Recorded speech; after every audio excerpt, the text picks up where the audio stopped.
Et puis en infrastructure, la route nationale numéro 1 est menacée de coupures à l'est de l'entrée de la ville de Mbuji-Mayi dans le Kasaï oriental.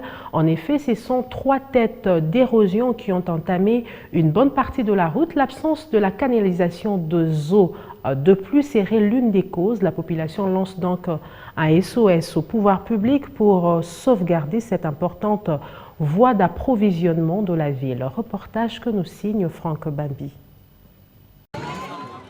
Les dernières pluies qui tombent sur la ville de Mbuji-Mayi laissent des traces sur la quasi-totalité de routes de la province.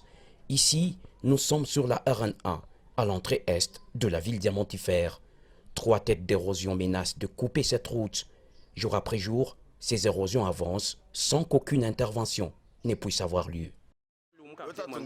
Cette route, c'est la principale de la province. Comment peut-elle se dégrader de la sorte? Les véhicules ne savent même pas faire le dépassement. Pour quelle raison cette route doit se retrouver dans cet état?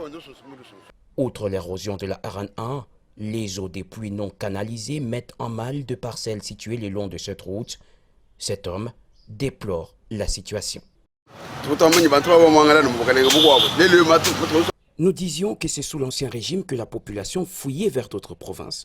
Apparemment, on veut bien nous y contraindre aussi. Comment comprendre qu'une parcelle au bord d'une route principale ne puisse pas être accessible?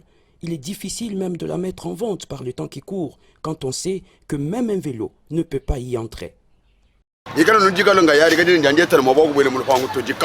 Vu l'importance socio-économique de cette infrastructure, sa réhabilitation est plus qu'urgente. Ce jeune homme lance un SOS. Cette route qui nous approvisionne en divers produits est dans un très mauvais état. Nous plaidons pour sa réhabilitation.